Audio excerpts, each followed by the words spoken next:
tantangan terbesar ini masuk di secara dunia pemuda ini kan tidak semua anak muda ini fokus ke agama. Betul. Zaman sekarang kan Luar biasa. luar biasa ya, challenge-nya luar biasa. Apa yang antum lakukan sampai bisa menembus pertahanan Iya. pemuda ini sampai Benar. bisa se-booming ini? Jadi tidak ada sesuatu yang di atas dunia ini yang terjadi secara kebetulan. Semua itu sudah diatur oleh Allah. Jadi mereka melihat dari YouTube. Karena anak-anak muda itu standarnya itu adalah sosmed. Anda walaupun hafal 35 juz ya, dari Al-Quran, tapi antum tidak punya sosmed, bagi mereka antum tidak alim. Itulah masalah yang dimiliki oleh anak-anak muda yang muslim saat ini. Mereka merasa bahwa kalau Anda tidak punya sosmed, Anda tidak tahu antum. Maka antum tidaklah bisa saya jadikan sebagai figur yang saya cintai. Akan tetapi kalau Anda misalnya punya sosmed, kemudian Anda bisa cara memanagenya, seorang pesilat pun bisa ngomong banyak tentang agama. Seperti itu, jauh sekali. Yang didengar sama mereka, siapa yang punya konten lebih keras gitu loh, lebih laku. Jadi mereka tidak melihat betapa kuatnya ilmu Anda, tapi betapa banyak konten Anda, betapa banyak saya bisa tertarik. Pesan-pesan antum buat generasi muda yang terjebak FOMO yang harus takut ketinggalan informasi. FOMO itu menurut sebagian besar, ada yang positif ada yang negatif. Ada yang positif. Versi antum gimana? Kalau saya boleh sampaikan ke pemirsa, jangan beri anak Anda handphone sebelum dia bisa tahu cara menggunakannya dengan baik. Bukan menggunakannya, tapi memahami handphone tersebut. Banyak sekali anak SD yang sudah pacaran saat ini. Dan anak SD yang tidak punya pacar itu sekarang dibully. Kenapa? FOMO. Nggak punya pacar, maka kamu ketinggalan. Nggak punya HP, maka kamu ketinggalan. Pentingnya seseorang untuk memilih teman yang baik. Untuk tidak sampai FOMO ke sesuatu yang buruk. Karena FOMO kajian juga ada. Nah, itu berarti positif itu. Positif. Jadi FOMO itu tidak selalu buruk. Apa tadi ya?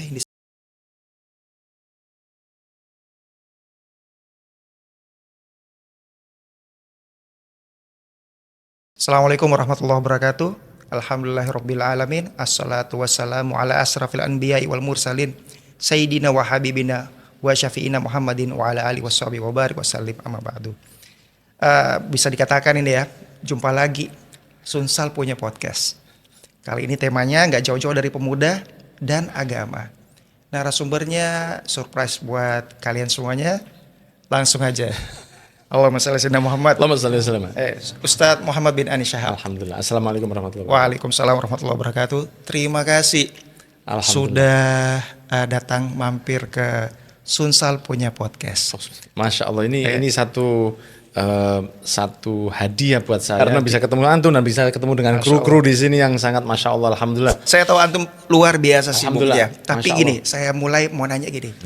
Antum berdakwah mulai kapan? Terus apakah ini by accident atau sudah direncanakan atau bagaimana kok tiba-tiba terkenal antum di kalangan pemuda? Iya. Dakwah dengan Di pemudi pemuda. juga. Pemudi juga. Ya, pemuda ya. Oke. Bisa diceritakan, sedangkan saya tahu antum ini mungkin ada influence sedikit dari hobi antum ya. Iya. Pemain basket. Benar. Bisa di-sharing ke kami ini. Betul. Dulu anak lahir 81 ya. Sekarang berarti 23 mungkin ya. Lebih tua saya. Saya 17 tahun. Jadi anak itu lahir 81, kemudian tahun 93 itu basket itu lagi booming di Indonesia. Waktu itu namanya Kobatama. Kemudian mulai digalakkan liga-liga di Indonesia tentang basket. Tahun 96 saya daftar ke Bima Sakti Niko Steel dulu masih di Malang, sekarang sudah dipindah ke Jogja. Bima Sakti ini klub ya? Ini klub. Ya, jadi kalau Arema itu di sepak bola, Bima Sakti ini di basketnya. Kita pagi, siang, sore, malam hidup kita basket terus seperti itu. Sampai saya pernah izin sama orang tua saya untuk nambah suntik hormon supaya bisa lebih tinggi karena saya 180 kalau awal bulan, kalau akhir bulan kadang-kadang turun 2 cm. Jadi anak kalau main basket itu teman-teman anak ini jauh lebih tinggi dari anak. Sehingga Ana merasa bahwa saya ini harus lebih tinggi lagi. Sempat izin ke orang tua saya ingin suntik hormon. Waktu itu ada untuk nambah tinggi badan. Tapi kata ayah saya, enggak usah yang seperti itu, yang seadanya saja. Kemudian gagal di satu titik terakhir. Tapi alhamdulillah, kul syai' fi sholih, semua itu ada hikmahnya. Akhirnya saya tidak jadi pemain basket pro, walaupun seangkatan saya. Jadi saya kalau waktu main dulu itu mewakili Bima Sakti ke Surabaya biasanya. Waktu itu turnamen anak-anak junior. Nah, yang saya jadi pelapis satu pemain namanya Mas Andri Ekayana, Mas Yayan. Itu sampai 2015 masih membela Indonesia untuk di SEA Games. Jadi ya jelek-jelek begini pernah jadi pelapisnya seorang pemain timnas lah begitu ya. Cuman waktu itu memang belum takdir. Sehingga setelah itu saya cuman basketnya main-main saja. Tapi saya nggak tahu ternyata dari basket ini ada beberapa komunitas yang malah bisa tertarik untuk diajak melakukan beberapa sunnah Rasul SAW.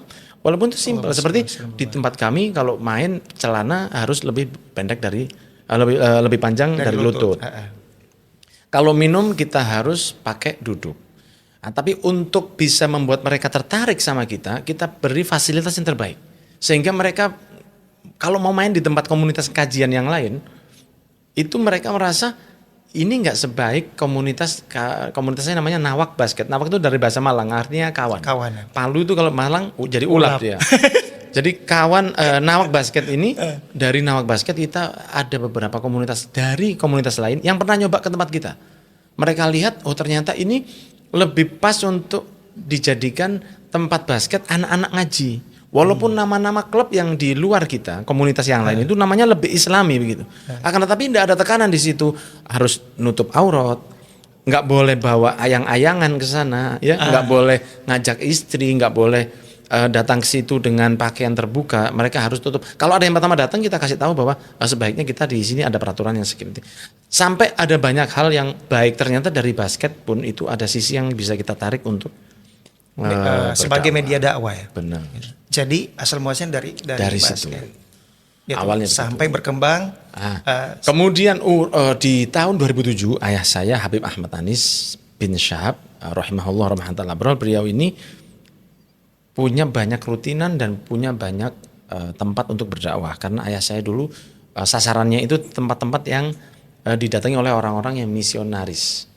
Ya, itu orang-orang yang menyebarkan Islam menyebarkan ajaran agama di luar Islam di beberapa tempat di pegunungan di sekitar Kota Malang. Sehingga ayah saya itu yang paling jadi tujuan utama ya. Datang ke beberapa tempat yang di pegunungan, bangun masjid di sana, bangun madrasah di sana.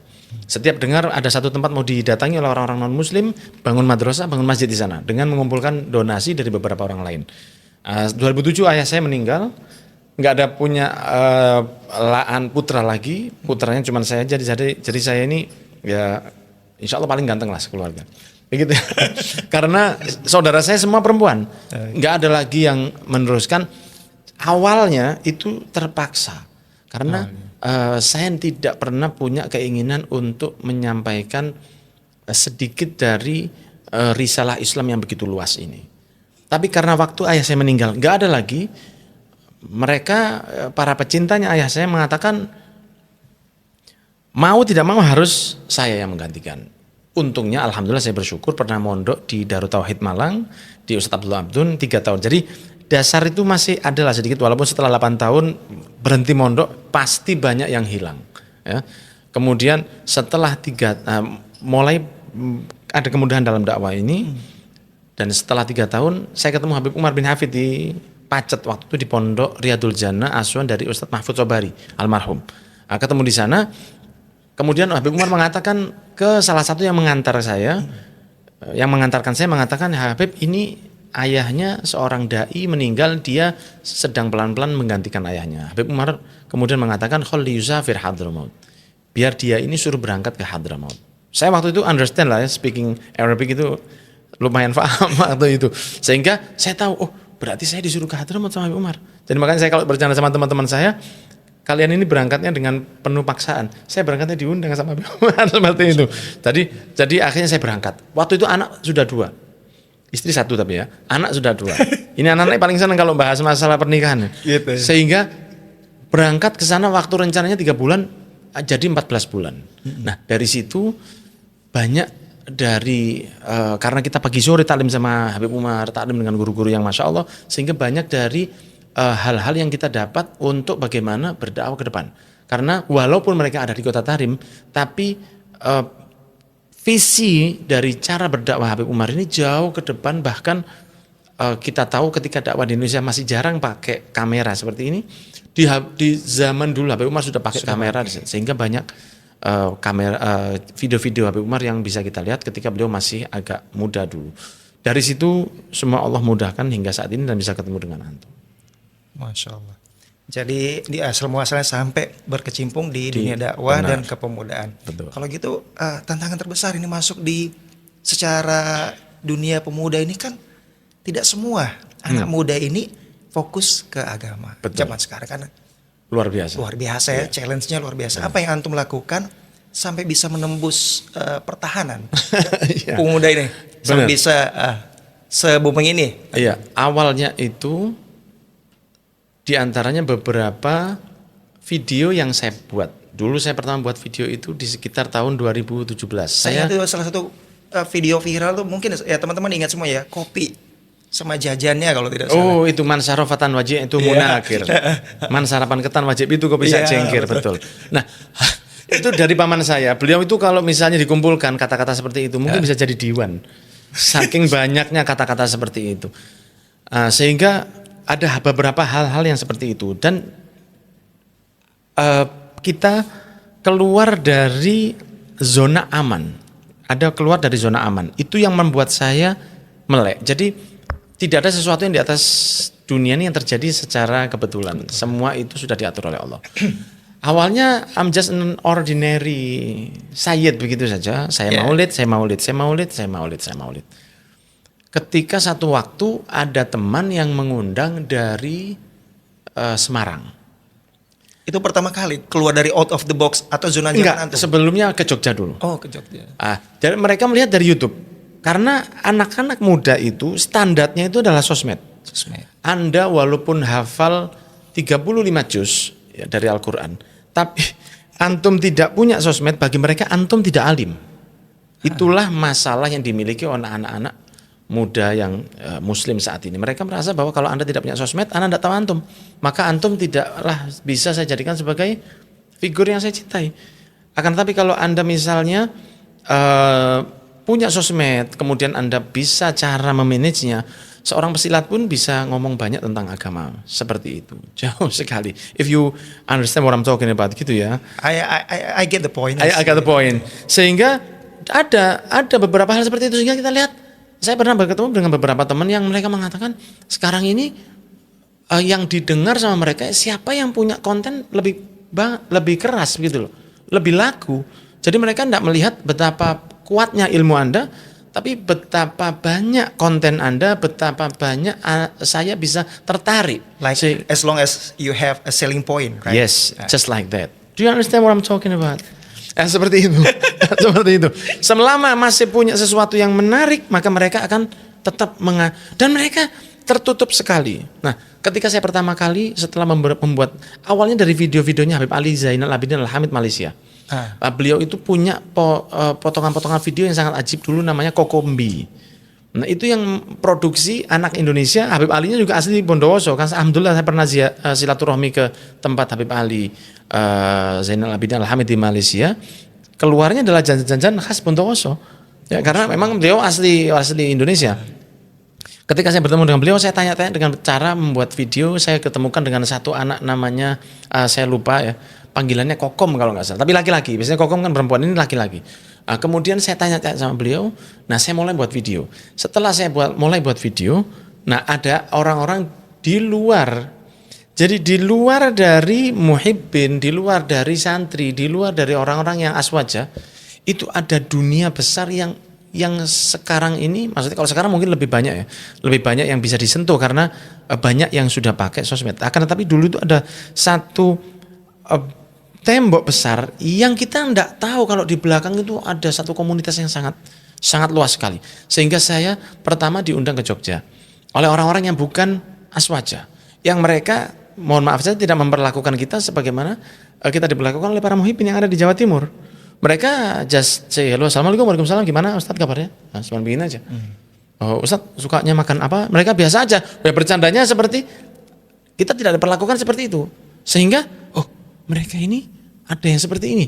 Tapi mereka itu orang-orang yang punya potensi. Ada yang ahli IT, ada yang mereka ini influencer yang punya jutaan followers. Mereka sama-sama nggak ngerti adab itu. Nah, di situ perlu sekali untuk menekan hawa nafsu bahwa saya sebetulnya tidak harus diperlakukan seperti ini. Karena kalau saya tetap berharap saya diperlakukan seperti orang-orang yang selama ini telah memperlakukan saya dengan baiknya, sendal saya dibalik karena dibawa pulang, kan begitu. Maka saya tidak akan tahan kumpul dengan mereka. Karena begitu kumpul dengan anak-anak yang Gen Z atau anak-anak yang hidupnya ini dikurung oleh sosmed, maka semua image yang kita miliki selama ini sebagai seorang sayyid atau sebagai seorang pengajar itu hilang. Mereka merasa kita itu adalah seperti teman. Begitu saya pertama keluar, kemudian melihat waktu itu di Cahijrah Semarang ya, itu saya mendapat pelajaran luar biasa. Itu 2017. Saya melihat krunya itu semua bertato. Ya, anak bertato itu tidak selalu buruk. Begitu ya. Anak bertato kalau dulu itu preman, dulu ya. Preman itu bahasa Inggris dari free man, orang yang lepas begitu. Orang kori, kalau kori kan pembaca agama, ini pembaca Quran, ini korak begitu. Itu free man atau preman. Preman-preman itu dulu. Kalau sekarang orang bertato itu walaupun tetap saja saya tidak mengatakan bahwa tato itu baik. Tetap dalam agama tato seni. Ya, mereka yang bertato itu tidak selalu buruk kalau sekarang. Betul. Tidak selalu jahat maksud saya, tapi tetap saja tato itu haram. Ya ini kalau dipotong nanti bahaya jadinya ya. Sudah sering saya kena potongan-potongan seperti itu. Jadi yang bertato sekarang itu tidak selalu orang yang pembunuh atau maling. Bukan yang kriminal. Enggak, bukan yang kriminal. Kadang-kadang ditato Allah dan Muhammad bikinnya dia, supaya iring Allah. Nah, seperti itu sehingga saya lihat waktu itu saya pertama datang ke Semarang sholat berjamaah. Diajak oleh pimpinan komunitas itu, dia mengatakan, Habib mari sholat. Saya mau sholat, saya pikir kan tidak mungkin saya langsung tahu-tahu Ayus komat saya mau jadi imam. Saya pikir Sohibul Bait dia lebih pantas. Saya suruh jadi imam, dia mau. Dia langsung maju. Ketika mau salam, saya kelihatan dari bawah gamisnya, waktu dia pakai gamis. Dari bawah gamisnya itu ada tato sudah. Ternyata full body press. Jadi tatonya ini sekujur badan. Wah saya nyesel. Saya tawaduin ternyata kadang-kadang juga ada bermasalah. Tapi saya pikir tidak ada masalah kan. Karena dalam fikih juga kalau dia sudah taubat dan tidak nambah lagi, tidak perlu dihapus. Karena kalau dia menghapus badannya, mungkin dia akan menghapus nyawanya juga. Saking fullnya sebadan. Sehingga, terus antum ini gimana? Ngumpulin orang. Nah malamnya itu kajian bersama mereka, itu saya baru dibuka sama Allah. Bahwa selama ini, saya belum kemana-mana. Saya belum kemana-mana. Kalau saya datangi anak-anak yang ahli ngaji itu, anak-anak yang ahli ngaji, mereka para muhibbin itu yang dengan semangatnya, anti air saya panggil mereka itu karena hujan pun tetap datang.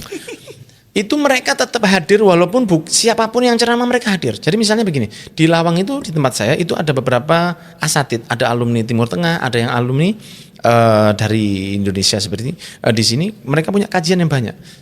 Dan yang hadir itu kira-kira mungkin sekitar ada 200 orang, 100 orang naik turun ya, sesuai dengan keadaan ekonomi dari hadirin. Ketika mereka hadir di tempat saya, mereka juga hadir di tempat yang lain. Sehingga orang-orangnya ya itu aja. Orang yang hadir di tempat saya, ya itulah orang-orang yang hadir di kajian tempat lain. Sehingga orang-orang yang senang ngaji itu tidak banyak sebenarnya. Mereka ya cuman itu aja sebetulnya begitu. Terus anak-anak yang muslim yang tidak mereka itu merasa tertarik untuk ngaji itu mereka ngajinya di mana? Kan begitu. Saya pikir seperti itu. Nah, ketika saya ke Cahijrah ini saya melihat ternyata banyak orang yang seperti ini. Dan mereka itu kalau saya bilang mereka itu in between ya. In between. Jadi mereka ini di tengah-tengah begitu. Tengah-tengah. Saya mau maju nggak tahu, saya mau mundur, saya tidak mau seperti seseorang yang melakukan banyak maksiat seperti dulu. Tapi mereka mau maju itu tidak tahu mau maju kemana. Yang saya tahu cuma maju untuk ngambil teh ini untuk saya, karena ini tehnya istimewa sekali. Silakan. Mereka tidak tahu mau maju kemana. Sehingga mereka itu mencari ustadz itu dari Google. Dari Google. Mereka lihat siapa yang paling viral. Karena mereka tidak tahu. Mereka tidak ngerti itu. Orang-orang yang suka membid'ahkan. Para asatid yang suka membid'ahkan. Atau para asatid yang benar-benar di jalan Ahlussunnah wal Jamaah. Atau para asatid yang sebenarnya dia ini cuma cari manfaat saja. Dia tidak tahu bedanya. Mereka cuma taunya ustadz ini banyak yang dengar. Mereka antum kasih tahu ini ada ustadz yang luar biasa seperti ini, mereka tidak tertarik. Nah, medsos itu salah satu perantara. Betul. Atau satu-satunya perantara. Kayaknya satu-satunya perantara dari sosmed. Nah, makanya seperti Sunsal Media ini luar biasa, bukan karena saya sedang podcast di sini, tapi memang Sunsal Media ini adalah salah satu media yang memang harus terus ini timnya hebat-hebat ini. Timnya luar biasa. Ini orang lama ini, saya kenal semua sama mereka ini. Nah, kemudian setelah saya ini tidak ada masalah, saya teruskan ini ya. Mumpung lagi semangat nih. Jadi ketika mulai saya ketemu dengan mereka, saya merasa saya harus punya seperti ini di Malang. Saya harus punya seperti Cah Hijrah ini di Malang. Saya tidak mau, semua dari Allah ya, saya kembalikan pada semuanya dari Allah, bukan dari saya. Saya mengatakan bahwa kalau saya tidak punya hal yang seperti ini, maka bagi saya belum siapa-siapa. Karena saya punya PR, bagaimana supaya anak yang tidak senang ngaji itu tertarik untuk ngaji. Saya harus buat yang lebih ringan. Maka saya buat biidznillah satu kajian namanya Nawak Hijrah. Berdiri kapan tuh? Itu tahun 2018. 2018 di bulan Ramadan tanggal 27 Ramadan 2018 itu 14 berapa ya? Saya lupa. Di bulan Ramadan malam 27 Ramadan. Jadi terinspirasi dari cerita antum yang berdakwah di Semarang itu. Semarang ya. Benar. Itu. Jadi asal muasalnya awalnya dari situ membuat jadi bisa mengajak anak muda yang mungkin overthinking masa agama, capek untuk ikut kajian. Benar. Mereka banyak yang takut. Sehingga saya mulai buka kajian. Kajian yang pertama dihadiri oleh salah satu kaptennya, kan kapten di satu kesebelasan itu kan ada 3 biasanya. Ada kapten, ada vice kapten, ada yang ketiga. Biasanya begitu. Salah satu yang hadir itu kaptennya Arema. Itu awalnya. Arema, sepak bola. Sepak bola. Padahal antum ini backgroundnya mestinya di basket. Iya, kita kalau basket pakai raket, biasanya kan begini. Ini yang datang ini salah satu kapten Arema. Mas Dendi Santoso. Saya tidak akan lupa jasa beliau karena itu sangat jadi turning point gitu ya. Dia datang, maka hadirin yang datang itu karena di-share dengan beberapa macam, yang datang itu bukan orang yang berkopiah, bukan orang yang pakai sarung, karena kelihatan dari wajah mereka ini kosong sekali. Beda dengan kajian saya, karena kalau kajian saya kan ada maulidnya, ada qosidahnya, pakai hadro, ini nggak pakai, ini ala mereka. Jadi datang baca Quran, pakai MC, dan MC-nya saya larang dengan keras untuk pakai kopiah. Tidak boleh pakai kopiah. Alasannya? Supaya hadirnya tidak lebih merasa membaur. Betul. Karena kadang-kadang kita ini teman-teman, ada dari teman-teman kita Aswaja yang buat kajian hijrah, tapi mohon maaf masih baca rotib, masih baca maulid, masih pakai cara-cara kita. Yang datang ya teman-temannya yang biasanya bermaulid, cuma sekarang tidak pakai kopiah. Ya tidak menambah apapun. Karena bagi mereka itu ada yang begini. Saya pernah dengar bahwa bermaulid itu tidak boleh. Mereka cuma dengar itu aja. Oh, tidak ada maulid di sini. Tidak ada maulid di sini. Di sini tidak ada, cuman inti datang, ini ada kajian Quran, itu yang mereka tahu di kampus-kampus mereka. Nah, di kampus-kampus mereka taunya kajian itu MC, ngaji Quran, kajian, tanya jawab. Nah, kita kasih sama mereka, datang, MC, ngaji Quran, kajian, tanya jawab. Jadi bukan Anda harus ikut dengan kajian saya, tapi saya yang ikut dengan kajian Anda. Ya, saya yang ikut kajian dengan model-model Anda. Sehingga saya pakai atribut yang tidak terlalu habib seperti itu. Sehingga seperti saya pakai gamisan sama sneakers. Oh, sama sekali gitu. Tidak. Sama sneakers, itu masih boleh, masih masuk, masih masuk itu. Tapi kalau saya yang sering itu saya pakai pakai seperti hoodie. Kopiah saya tidak pernah pakai kopiah putih. Ya, karena bagi mereka yang awam ini kopiah putih itu adalah sesuatu yang masih, wah ini terlalu sakral, ini wah ini apa haji ini, wah ini kayaknya neraka ceritanya, wah ini kuburan tok ini. Nah, itu menghadapi segmentasi orang kepada agama khususnya pemuda itu ada tips tertentu selain antum mencoba beradaptasi dengan alam mereka. Iya. Nah, ada tips lain mungkin? Jadi pilihannya ada 2. Kalau kita sudah bisa sekelas guru kita Habib Umar bin Hafid, seistiqomah beliau, seahli ibadah beliau, maka beliau tetap aja kenceng, nanti artisnya yang datang. Tapi karena kita tidak sekenceng Habib Umar, ya, kita qiyamul lailnya hanya pas Champions League saja. Jadi terpaksa fisik kita yang harus menyamakan dengan mereka. Dan itu memang ada sedikit bantuan ya, karena kita tidak sebaik itu. Seperti kita tahu Habib Munzir bin Fuad Al-Musawa, beliau pakai imamah, beliau pakai jubah, tapi orang-orang hijrah Jakarta banyak sekali ke beliau karena beliau kenceng banget. Tapi saya ini bukan orang yang terlalu kenceng ya, karena jalan ke rumah saya itu belok-belok luar biasa, sehingga saya bantu kekurangan saya ini dengan hal-hal yang menyamakan dengan mereka. Sehingga saya punya dalam komunitas itu diantaranya komunitas nawak basket. Ada yang namanya nawak bal-balan. Cuma nawak PS belum. Ya, ada nawak. Ada rencana, Bang? Mungkin suatu saat ada yang namanya nawak PS. Sehingga apa yang menjadi hobi mereka itu kita kasih wadah dan kita selalu usahakan untuk menjadi yang terbaik. Jadi kita sewa lapangan selalu yang terbaik. Kita pakai rompi, selalu rompi kita buat yang terbaik. Itu hal-hal yang membuat mereka punya pilihan kenapa saya tidak datang ke tempat yang lain. Karena kalau saya datang ke misalnya ke nawak basket, ya, itu mereka tahu ini lapangannya paling ajib Semalang. Karena standarnya standar FIBA, standar internasional. Ada di tempat kita yang kita sewa itu ada mandi air panasnya, lapangannya selalu bersih. Kita siapkan jersey. Jadi mereka datang itu cuma bawa celana jersey aja. Waktu latihan. Nah, jersey yang kita bawa itu selalu dengan jersey yang selalu sudah baru di laundry. Jadi mereka pakai selalu dengan bau yang wangi. Bola yang kita pakai selalu bola yang masih belum habis patternnya itu. Semuanya kita bikin yang terbaik. Cuman kalau ente datang ke sini, tutup aurat ente. Jangan bawa istri. Jangan bawa istri orang, apalagi lebih bahaya lagi. Jangan bawa pacar. Jangan bawa adikmu yang perempuan. Kalau makan minum harus duduk. Kalau kamu sudah makan harus buang sampahnya di situ. Sebelum main kita doa dulu. Ketika main kita bukan takbir tapi pakai sholawat. Ada dari mereka yang sebelumnya itu anti dengan sholawat. Ya pertamanya mereka agak canggung kumpul sama kita. Tapi dia tidak punya pilihan karena ini terlalu bagus untuk ditinggal. Jadi kita juga punya nilai jual untuk mereka itu seperti itu. Mohon maaf saya terlalu bersemangat sekali pada malam hari ini. Rugi sehingga memang kita yang harus seperti Rasulullah SAW waktu ketemu dengan Rukana ini kan seorang pegulat. Rasul ketemu dengan Rukana, Rasul ngajak dia masuk Islam, maka Rasul mengatakan, bagaimana kalau saya ngajak kamu gulat? Kalau saya nggak bisa ngalahkan kamu, kira-kira kamu mau masuk Islam? Rukana nggak ngerti dia. Innallaha wa malaikatahu yusholluna 'alan nabi. Nggak ngerti dia. Wala taqrabuz zina innahu kana fahishatan wa sa'a sabila. Kalau di film-film Arab itu kan bahasanya kan begitu ngomongnya. Rukana ini dia enggak ngerti itu. Dia ngertinya apa? Dia ngertinya gulat. Kata Rasul, kalau saya ngalahkan kamu gulat kira-kira gimana? Saya masuk Islam.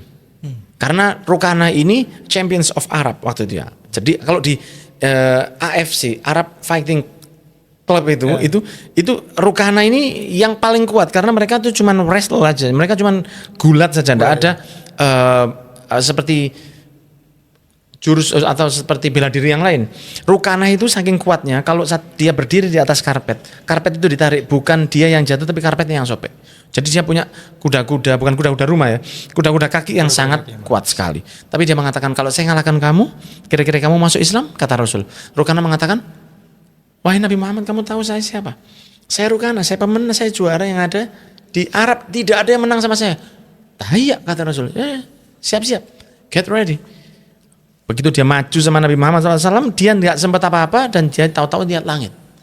Dia tahu-tahu lihat langit. Tuh, kapan saya dibanting? Katanya dia melihat Rasulullah SAW. Dan ini adalah kekuatannya Nabi ya. Dan kekuatan yang luar biasa. Kemudian dia berdiri. Ya kalau bahasanya wong Jawa itu aku durung siap rek. Karena dia malu sekali. Tidak apa-apa soal. Kata Rasulullah, saya kan sudah bilang tahiyya. Saya kan sudah bilang kamu harus hati-hati. Rasul siap-siap ya. Maju lagi yang kedua dibanting lagi sama Rasul. Sampai yang ketiga. Sekarang saya tadi itu masih pemanasan. Sekarang saya mau benar-benar. Dibanting lagi sama Rasulullah SAW dan dia 3 kali cuma melihat langit, tidak melihat cepatnya bantingannya Nabi Muhammad SAW. Terus dia melihat Rasul itu dengan penuh rasa kagum dengan mata yang berkedip seperti saya melihat ke arah lampu ini yang membuat saya silau. Dia berkata, inna sya'naka la'ajib. Kamu ini menarik sekali wahai Nabi Muhammad. Kata Rasul, katanya kamu mau masuk Islam. Kata Rasul, I'll think about it. Gitu ya. Saya akan mikir nanti itu. Akhirnya dia masuk Islam. Dia masuk Islam bukan dengan ayat. Dia masuk Islam bukan dengan nasihat. Dia dinasihati, dia merasa tidak mau. Tapi dia memiliki sesuatu yang frekuensinya sama dengan saya. Kan frekuensi ini kan ketika ada satu suara nabawi kalau di sini ya, satu kita bersama dengan suara nabawi. 107,7 FM ya. Bisa. Ada suara nabawi di sini FM. Ketika kita cari frekuensinya, ya kita cari frekuensinya di mobil atau kalau tidak sampai pas frekuensi yang antum cari dengan frekuensinya suara nabawi, maka nggak akan keluar itu ceramah-ceramahnya Habib Taufik. Anda harus mencari sampai frekuensi itu pas berapa, koma berapa? 107,7. 107,7 FM. Suara nabawi. Nah, ketika bareng pas antara frekuensinya Habib suara nabawi ini dengan yang pencarian itu di radio, maka dia akan keluar suara nabawi itu. Tapi kalau Anda ke kanan sedikit suaranya akan kemeresek begitu ya. Oh, bahasanya kemeresek itu apa, Rek? Akan noisy. Jadi dia akan suaranya tidak baik. Tapi kalau Anda pas frekuensinya, maka keluar suara itu akan keluar. Kenapa kadang-kadang kalau kita yang insya Allah semoga dijadikan orang-orang yang soleh ya. Amin. Kenapa kita kalau melihat seperti Habib Umar bin Hafid kita tuh rasanya ingin seperti menangis. Kenapa kita kalau lihat Habib Taufik itu ada rasa di dalam hati kita itu bahagia. Ya. Di luar dari ramahnya Habib Taufik ya, tapi kita melihat beliau aja udah senang.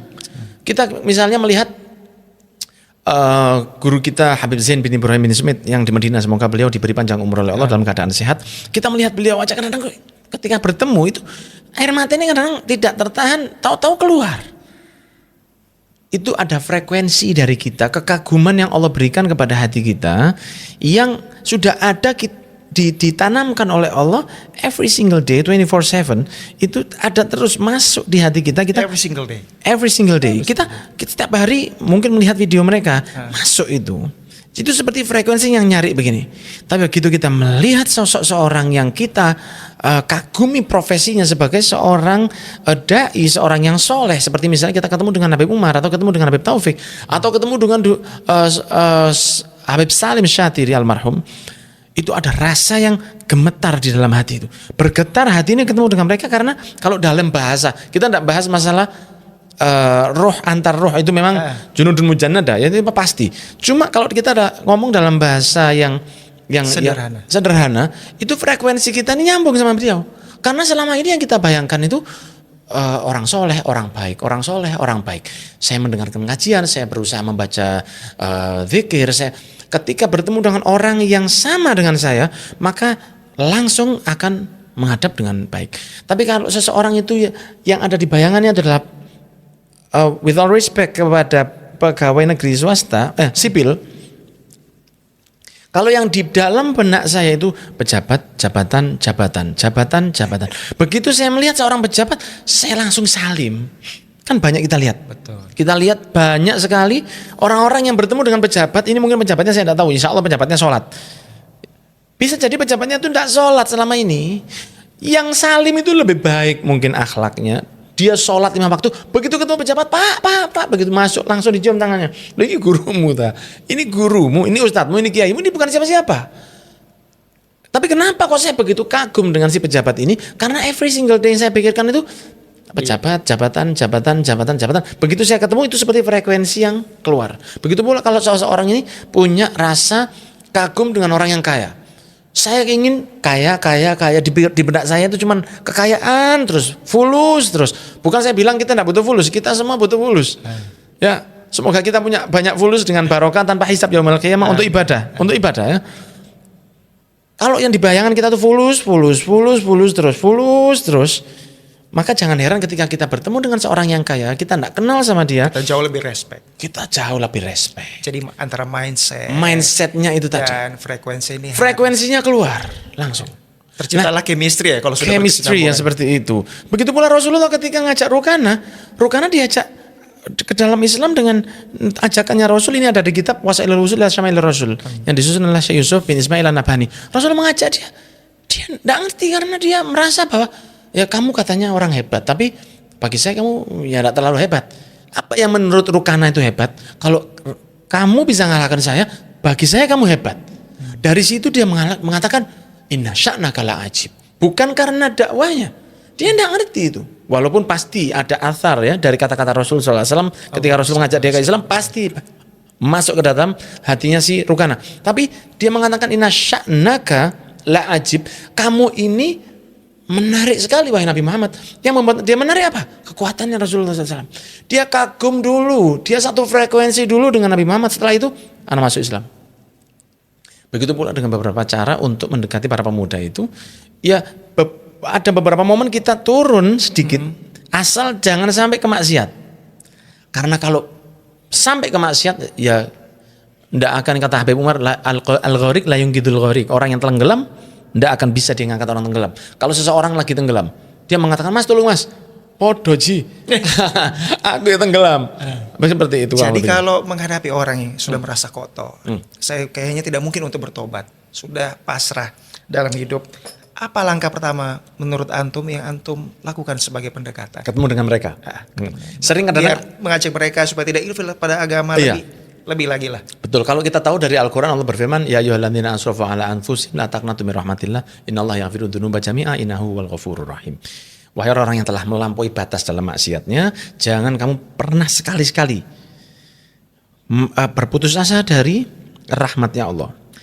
Karena Allah Maha mengampuni semua dosa, dan Allah Maha mengampuni dan Maha penyayang. Kalau dari ayatnya kan memang sudah Allah sendiri malah tidak senang dengan orang yang suka berputus asa. Akan tetapi kan tidak semua dari mereka itu mudah untuk diberi ayat-ayat yang seperti itu. Ya, tidak mudah kita tahu-tahu kasih ayat begitu saja. Tidak. Ada beberapa momen itu yang mereka, apalagi yang mereka lagi, antum tadi bilang overthinking. Kemudian depresi yang tidak perlu. Banyak depresi yang memang kan kalau ada dalam fisika itu tekanan, kalau banyak gaya Tekanan lebih besar. Jadi kalau tempat yang dimiliki kemudian gayanya banyak, maka tekanannya akan lebih besar. Jadi tekanan hidup itu karena gayanya terlalu besar. Ada dulu di fisika itu, saya lupa rumusnya. Saya ini waktu SMA jurusannya budaya. Oh, jadi kita A4 dulu ya. A1 kan fisika, A2 biologi, A3 sosial, A4 budaya. Anak-anak Kalau sekarang bahasa A5 berarti? saya bahasa A4. Sama bro, kita salaman dulu. Ya, satu frekuensi guys. Satu frekuensi kita. Saya udah nyangka dari pertama tadi. Jadi mereka itu overthinkingnya luar biasa.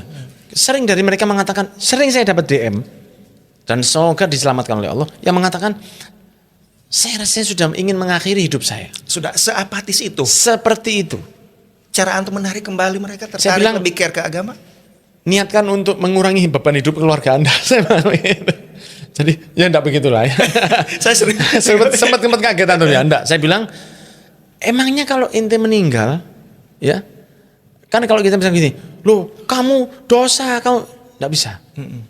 Saya bilang bahwa banyak orang yang lebih diberi cobaan oleh Allah, lebih dari kamu, dan mereka survive.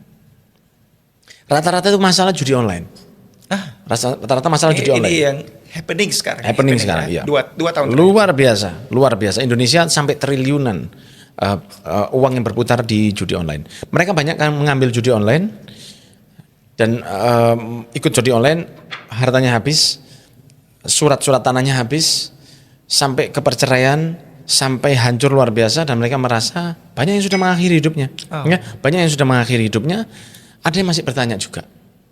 Mereka merasa bahwa apakah saya masih bisa menjalani hidup, karena saya merasa hidup saya ini sudah, padahal usia ini usia produktif. Sangat produktif. Ya sekitar lah 20-an. Saya belasan Anaknya. Mereka usia masih 20. Saya bilang gini Mas, jenengan sama kan Rasul dulu waktu ada yang datang Rasul mengatakan, ya Rasulullah saya kayak ingin zina. Rasulullah kan nggak langsung marah. Ya, Rasulullah mengatakan, bagaimana kalau misalnya dizinai itu ibumu?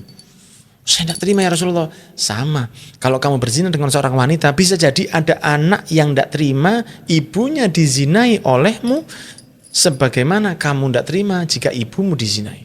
Rasul kan nggak langsung mengatakan ente finnar khalidina fiha abadan, enggak. Rasulullah mengatakan, diajak mikir dulu sama Nabi Muhammad SAW. Kalau itu terjadi sama ibumu gimana? Kalau sama kakakmu gimana? Keluarga perempuannya itu disebut oleh Rasulullah SAW, dia diajak mikir. Nah, begitu pula dengan kadang-kadang ada orang yang mengatakan saya ingin bunuh diri, saya merasa bahwa hidup saya sudah tidak manfaat lagi. Saya bilang, sampean muslim kan? Iya. Ada satu common ya, yang umum seperti itu. Dia saya mengatakan, kamu menurutmu di Palestina itu gimana? Wah, saya sangat sedih melihat Palestina. Palestina itu mestinya begitu kan. Mereka diserang oleh Israel. Israel itu zalim. Saya begini, saya berdonasi untuk Israel. Untuk Palestina yang diserang oleh Israel, begitu ya. Saya bilang, lah berarti kan kamu tahu kehidupan orang-orang di Palestina. Iya, saya tahu bahwa mereka dibom, jatuh bomnya jauh lebih besar dari Hiroshima Nagasaki. Dia bilang dengan seperti itu, saya bilang, Toib, kira-kira hidupmu dengan orang Palestina, kira-kira lebih berat mana? Nah, di situ biasanya ada poin, mereka mulai diam. Ya jauh, Beb. Pernah enggak kamu lihat di sosmed tulisan orang Palestina mati bunuh diri? Nah, itu emo nangisnya udah banyak, gitu ya. Emo nangisnya, oh begitu. Saya bilang, kalau orang di Palestina saja dibom setiap hari, orang tuanya meninggal, ayahnya meninggal, ibunya meninggal, anaknya meninggal, rumahnya habis, dia tidak punya apa-apa. Selama 2 tahun dia dibegitukan dan dia masih bisa tersenyum. Dia masih merasa hasbi Allah wa ni'mal wakil. Dia bilang hasbi Allah wa ni'mal wakil. Dia mengatakan saya cukup kepada Allah. Berapa persen sedihmu, susahmu dibanding susahnya mereka? Kalau mereka dengan tingkat kesusahan yang berat bisa bangkit, kenapa kamu tidak? Ada beberapa momen seperti itu. Ada juga beberapa momen yang jangan langsung bilang sama mereka ini. Kalau mereka lagi overthinking, mereka tanya. Kadang-kadang pertanyaannya terlalu polos sekali. Kadang seorang ustadz pun tanyanya begitu. Ada satu ustadz datang ke rumah saya pikir dia janjian untuk ngomong sesuatu yang sifatnya mungkin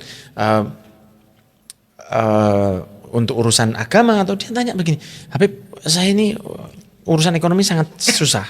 Terus dia mengatakan, boleh enggak saya hutang bank? Saya enggak jawab, karena saya rasa kalau saya bilang ya ayyuhalladzina amanu taqullaha wa dharu ma baqiya minar riba in kuntum mu'minin sampai akhir ayat di tentang riba di surat Al-Baqarah itu, anak rasa dia juga paham. Saya bilang gini, menurut antum, saya bilang, kira-kira antum tanya begini, menurut antum riba itu bagaimana? Dia bilang haram, Bib. So that's it. Apa yang membuat antum merasa bahwa kalau antum tanya sama anak akan merubah? Nggak, mungkin antum ada pandangan lain. Nggak ada. Anak mau merubah Quran. Ya apa intinya? Wal'iyadzubillah, itu sudah ditulis sama Allah. Nah, ada momen-momen ketika kita itu minta mereka mikir dulu. Jadi kadang-kadang ada momen juga psikologi mereka itu yang minta untuk didengar aja dulu. Nah, kadang-kadang kita ini beberapa penasehat ya, yang diminta nasihat oleh orang-orang ini langsung singkat, kamu itu tidak begini, maksudnya kamu harus sabar, kamu itu pasrahkan kepada Allah. Dia tidak ngerti pasrah kepada Allah itu gimana, tidak paham. Kadang-kadang saya baca ada meme gitu tulisan, kita tidak butuh quotes bijak, kita butuh duit. Betul, benar sekali. Ada satu komunitas yang komunitas anti riba, ada tuh KAR, ada komunitas anti riba. Masya Allah sekali. Tapi saya tidak tahu sekarang. Dulu saya pernah punya teman di situ. Mereka itu mencari orang-orang yang kena riba yang parah, ditutup, tapi dia nanti ada hitungan, dia harus mengembalikan tanpa bunga. Nah, itu orang-orang yang dibantu sama mereka langsung jadi loyalisnya. Dia loyal sekali. Mereka yang kena riba itu tidak bisa kita datangi kemudian, ya akhi, bismillahirrahmanirrahim. Terus kita kasih ayat, tidak ngefek buat mereka. Kasih mereka duit, seperti beberapa masjid di Indonesia ini ada yang seperti itu. Jadi uang amal yang di dalam masjid itu tidak untuk masjid saja, tapi ditulis untuk kemaslahatan umat. Kemudian uangnya tadi itu dipinjamkan ke orang-orang yang membutuhkan tanpa bunga. Di antaranya juga yang memberi modal seperti itu di Masjid Raya Bintaro Jaya. Itu luar biasa. Sehingga saya Masjid Jogokaryan juga seperti itu. Jadi uang masjid ini bukan cuma untuk masjid saja, tapi mereka juga datangi ke orang-orang yang punya terlilit dengan riba.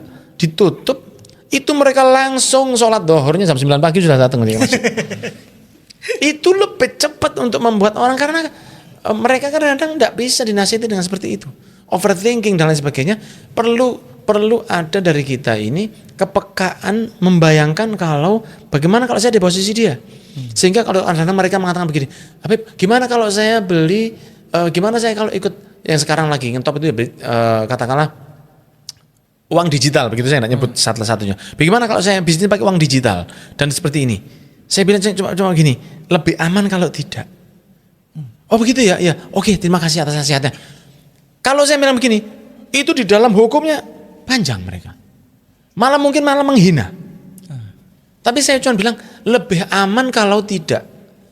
Bahasa-bahasa seperti itu kadang yang mereka butuhkan karena mereka ini besar dengan sosmed. Kalau kita kan besar dengan rotan dulu. Nah, seperti itu. Kita dulu walaupun orang tua saya tidak pernah mukul saya seumur hidup tidak pernah. Cuman kita Rata-rata. di ngaji, tempat ngaji pasti. kita kena. Kemudian kita tidak seperti yang sekarang anak-anak ini kasihan sebetulnya. Anak-anak Gen Z ini anak-anak kasihan. Jadi tidak bisa kita menyalahkan mereka mengatakan anak-anak sekarang ini jangan seperti itu.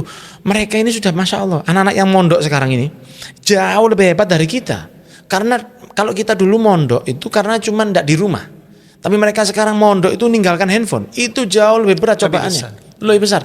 Jadi kita juga harus melihat dari posisi mereka. Jadi mereka yang overthinking dan lain sebagainya itu juga kita harus omongi dengan kata-kata yang baik. Bahkan pada beberapa pondok itu yang menyikapi dengan cara memberi psikolog. Ada psikolog di beberapa pondok itu yang anak-anak itu akan mengeluarkan semuanya. Jadi ada yang satu anak tidak bisa mondok, dia tidak bisa taklim, dia diajari. Jadi kalau bahasa Inggrisnya itu diobong gak gosong, dicelup gak teles. Sudah dikasih tahu, dicambuk, dia katakanlah seperti itu, dan ngefek dia sama sekali. Saya baru tahu bahasa Inggris kayak gitu. Oh iya, itu bahasa Inggris yang belum disempurnakan. Kemudian bingung ini pengasuhnya melihat anak ini. Coba kita datangkan psikolog. Datang psikolog, anak ini dipancing-pancing, akhirnya nangis. Ternyata dia masalahnya apa? Masalahnya ayahnya tidak peduli sama dia. Ya. Dia tidak dipedulikan oleh ayahnya. Dia butuh sosok ayah, tapi dia tidak bisa ngomong. Begitu kata-kata itu sudah dikeluarkan, dikontak ayahnya baru sadar, ayahnya lebih care sama dia, ternyata besoknya pelajarannya sudah langsung jadi baik. Jadi overthinkingnya ini membuat dia tidak bisa mikir dengan baik. Nah, kita perlu di akhir Common sense ya. Common sense seperti itu. Jadi yang umum gitu loh. Jadi kita sering saya sayangkan beberapa. Tidak banyak oknum asatid yang mengatakan jangan dipikir hidup ini. Kalau tidak punya duit jangan dipikir, pasrahkan kepada Allah. Di mana itu yang bisa seperti itu tuh di mana? Mereka yang diminta seperti itu sholat aja enggak, kenal Allah aja enggak. Jangan dipikir dia akan menggunakan kata-kata iya antum pulang naik Alphard. Ya antum pulang naik Ferrari, antum pulang naik mobil antum. Antum ngomong jangan mikir kita. Anak pribadi, tapi ini bukan komplain ya. Ini sesuatu yang malah saya bersyukur. Saya pernah di posisi di mana saya pernah nyoba untuk rumah sendiri. Padahal ayah saya sudah mengatakan kamu tinggal di rumah saja. Ayah saya orang cukup. Ayah saya seorang yang alhamdulillah seorang ustadz, dai dan bisnismen, punya pabrik sarung. Tapi ayah saya tidak mendidik saya untuk manja. Dan saya bersyukur punya ayah seperti beliau. Ayah saya ini tidak pernah ngasih saya duit. Ketika saya sudah dewasa. Itu diberikan ketika saya bekerja. Ya, kalau saya bekerja baru saya dapat hasil. Kalau saya tidak bekerja tidak dikasih duit. Walaupun dalam keadaan seperti apapun. Tapi ayah saya bantu terus. Jadi ayah saya itu kalau ada bisnis dia bilang kalau panggil saya iya kan, iya kalau bisnis seperti ini. Nanti kamu caranya itu diajari dari awal sampai akhir. Nanti kalau kamu memang perlu bantuan lagi saya bantu. Tapi ngasih duit tidak mau ayah saya setelah saya dewasa. Saya pernah nyoba untuk rumah sendiri. Karena saya pengen tahu, begitu loh. Saya pengen ya nyoba dunia luar. Setelah saya keluar ternyata kan pasti pengeluaran jauh lebih besar. Sehingga sampai waktu itu anak saya juga ada beberapa pengeluaran karena di waktu itu sempat kurang sehat ya. Sehingga pengeluaran saya habis untuk anak saja. Sehingga di rumah itu hanya untuk beli beras saja repot. Tapi saya malu kalau ngomong sama ayah saya. Karena ayah saya akan mengatakan, ente enggak malu ngomong gini sama anak? Lanang cap opo kon? Pasti begitu kan saya. Kalau bilang sama saya kalau saya tidak benar itu bilang gini, mentalmu bukan tahu, tempe, mental tahu. Kalau bilang begitu, tempe itu masih atos, masih keras. Mental tahu kalau kamu tidak kuat. Jadi tidak dikasih kesempatan untuk kita itu menjadi orang yang lemah. Saya tahu kalau saya komplain sama ayah saya, kau punya fulus ya, tidak bakal dikasih sama beliau. Dan itu pendidikan yang benar. Dan saya bersyukur punya ayah yang seperti itu. Tapi kalau misalnya saya butuh, saya bilang saya hutang dulu, langsung diberi. Kalau saya ada pekerjaan, beliau memberikan sesuatu yang ya di luar dari bisnis ya, ada sedikit KKN-nya seperti itu. Akan tetapi minta saya dikasih. Sehingga saya pernah di momen ketika ekonomi saya sangat hancur sekali dan di saat itu 7 bulan saya nabung dapat cuma 120.000. 7 bulan. Makan saya harus bawa dari rumah ibu saya. Seperti itu. Alhamdulillah mertua saya tidak mempermasalahkan hal itu. Jadi baik-baik saja. Dan makan harus dari orang tua. Saya pernah dalam titik yang seperti itu yang sangat berat sekali. Jadi sehingga saya tidak setuju kalau ada penceramah yang mengatakan kalau tidak punya duit jangan mikir. Ente tidak pernah ngerasakan itu. Orang yang pernah tidak punya duit, dia gak bisa mikir. Dia tidak bisa mikir gitu loh. Pasrahkan kepada Allah. Kita ini bukan orang seperti zamannya Rasulullah SAW. Yang kalau mereka itu mengerti, mereka basic agama tidak ada sama sekali. Tidak ada sama sekali basic agama. Sehingga kata-kata jangan dipikir, itu tidak bisa. Kalau dipikir, dibahas dengan bahasa yang lebih halus. Ya, kepada orang-orang yang overthinking, yang mereka tidak ada basic agama dengan kata-kata yang lebih halus. Mungkin saat ini Anda tidak memiliki ekonomi yang baik. Tapi kita tahu bahwa kegagalan itu adalah awal dari keberhasilan Anda di masa yang akan datang. Berapa banyak? Seperti salah satu ayam yang terkenal di dunia, tidak saya sebutkan nama ayamnya karena tidak disponsori oleh dia. Ayam goreng, fried in the chicken, yang dia mendaftarkan atau mempromosikan ayamnya itu ke 4.000 lebih warung di United States of America. Dan antum tahu mungkin itu ya, kisah itu ya. Yang dia dulu pernah jadi, iya dia jadi kolonel dulu dia pernah jadi kolonel. Dia datang, menunjukkan ini ayam saya ditolak, ini ayam saya ditolak, ini 4.200 kali. Begitu dia dengan keadaan ekonomi yang sangat berat sekali, tapi begitu dikasih momen sama Allah, sekarang ayamnya sedunia. Nah, mungkin kata-kata seperti itu lebih masuk. Bagi mereka yang basic agamanya tidak ngerti, mereka pasrah kepada Allah. Kita aja yang sok ngaji aja kadang-kadang tidak ngerti itu pasrah sama Allah apa. Nah sehingga ngomong dengan orang-orang yang overthinking, ya seperti Nabi Muhammad SAW. Seperti contohnya itu sudah ada dari Rasul. Ya contoh dari Rasul betapa Rasul itu halusnya dan bisa paham dengan orang-orang yang seperti itu. Kurang lebihnya seperti itu. Diminum dulu Ustaz. Iya. Nah, ini akhir-akhir ini kan banyak isu-isu yang kurang enak yang kita lihat ya. Tapi ini saya mau nyinggung sedikit. Saya mengamati medsos antum ya.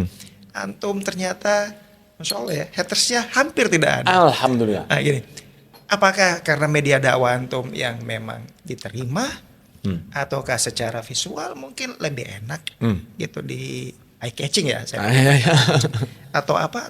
Atau bagaimana? Ada tips sendiri? Mengingat ini Ustaz, sekarang ini banyak orang menjadikan role model mereka ulama-ulama dalam tanda kutip ya, bisa dikatakan ulama abal-abal. Betul. Atau influencer yang penting followersnya banyak, kemudian punya konten yang cukup viral, akhirnya nambah followers juga ya.